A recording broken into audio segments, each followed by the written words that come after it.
ओम श्री गुरुवे नमः। ओम श्री गणेशाय नमः। राधे राधे। जय श्री कृष्णा। प्रेम से कहिए पुरुषोत्तम भगवान की जय। आइए एकादश अध्याय प्रारंभ करते हैं।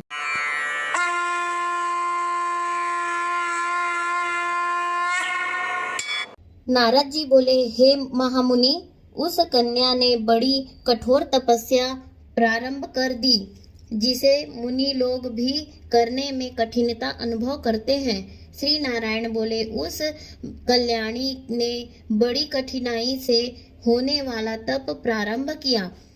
तब पंचमुखी शांत शिव का ध्यान करने लगी।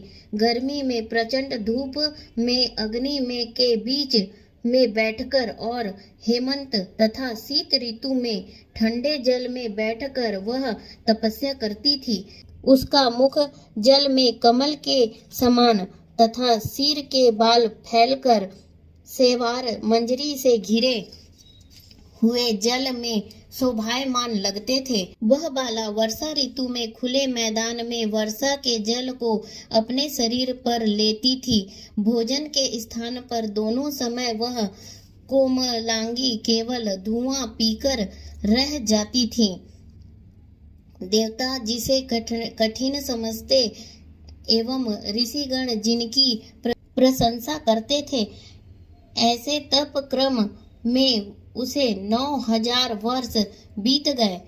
तब पार्वती पति भगवान शिव उसकी तपस्या से प्रसन्न हुए और उसे वहां आकर दर्शन दिए।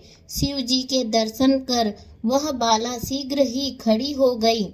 तपस्या तथा प्रसन्नता के कारण कृश देह भी हिष्ट पुष्ट दिखने लगी।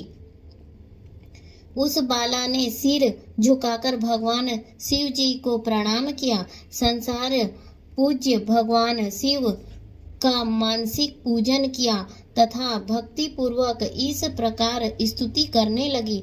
हे पार्वती नाथ, आपको नमस्कार है। हे प्रभु, जो आपकी शरण में आश्रय लेता है वह घोर संसार समुद्र में डूबा हुआ भी तथा प्रत्येक अंग से तापित एवं पीड़ित भी हो और काल रूपी सर्प की भयानक दृष्टाओं के द्वारा पीड़ित भी हो तब भी शरीर दुख से छूटा जाता है। आपको नमस्कार है। इस प्रकार मन और वाणी से उस तपस्विनी ने महादेव जी की प्रार्थना की। उसकी प्रार्थना को सुनकर तथा उग्र तप से प्रसन्न हुए भगवान शिव जी बोले, हे भद्रे तपस्विनी, तुम दुखी मत हो।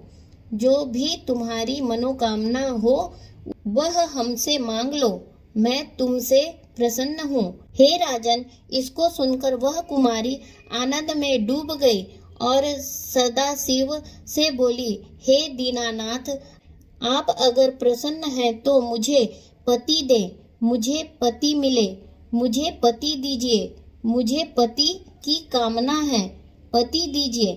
तब उस बाला से शिव जी बोले, हे मुनि कन्या, तुमने मेरे सामने अपने मुख से 5 बार पति शब्द कहा है, इसलिए तेरे 5 पति होंगे और वे सूरवीर, धर्मों के ज्ञाता, साधु एवं सन्यासियों के समान रहने वाले, सत्यवादी, पराक्रमी, यज्ञकर्ता, गुणों के कारण प्रसिद्ध, इंद्रियों को वश में रखने वाले राजा होंगे।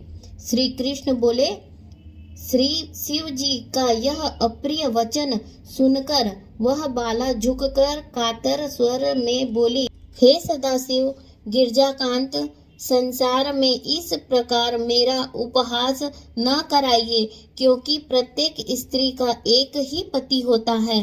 5 पतियों वाली एक स्त्री कहीं ना तो देखी है और न ही कहीं सुनी है। हे कृपा निधान, आपके सामने इस प्रकार कहना तो नहीं है, इससे क्षमा चाहती हूँ। हे प्रभु, मैं आपकी शरण में हूँ। इसे सुनकर भगवान शंकर कहने लगे, हे भीरू, तुम डरो नहीं, आगे के जन्म में तपस्या के बल से तू माँ के गर्भ द्वारा उत्पन्न नहीं होगी। उसी जन्म में तुझे ये 5 पति प्राप्त होंगे। उन पतियों के साथ अनेक सुख भोग कर तू परम पद को प्राप्त होगी। शिव जी ने आगे कहा, हे पुत्री, पुरुषोत्तम मास भगवान का प्यारा महीना है, तूने उसका नियम पालन नहीं किया।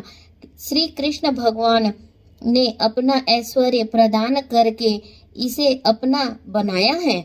ब्रह्मादि देवता, नारद तथा मैं जिसकी आज्ञा पालन करते हैं, उनकी आज्ञा भला कौन टाल सकता है।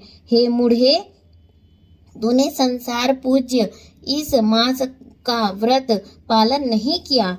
हे ब्राह्मण पुत्री, इसी कारण तेरे 5 पति होंगे। इस प्रकार कहते हुए भगवान शिव तो अंतर्ध्यान हो गए और वह बाला झुंड से बिछुड़ी हिरणी के समान चकित खड़ी हो गई। इति श्री पुरुषोत्तम मास महात्म्ये शिव वाक्य नाम 11वां अध्यायः समाप्तम्। बोलिए प्रेम से पुरुषोत्तम मास की जय। पुरुषोत्तम भगवान श्री कृष्ण की जय। राधे राधे। जय श्री कृष्ण।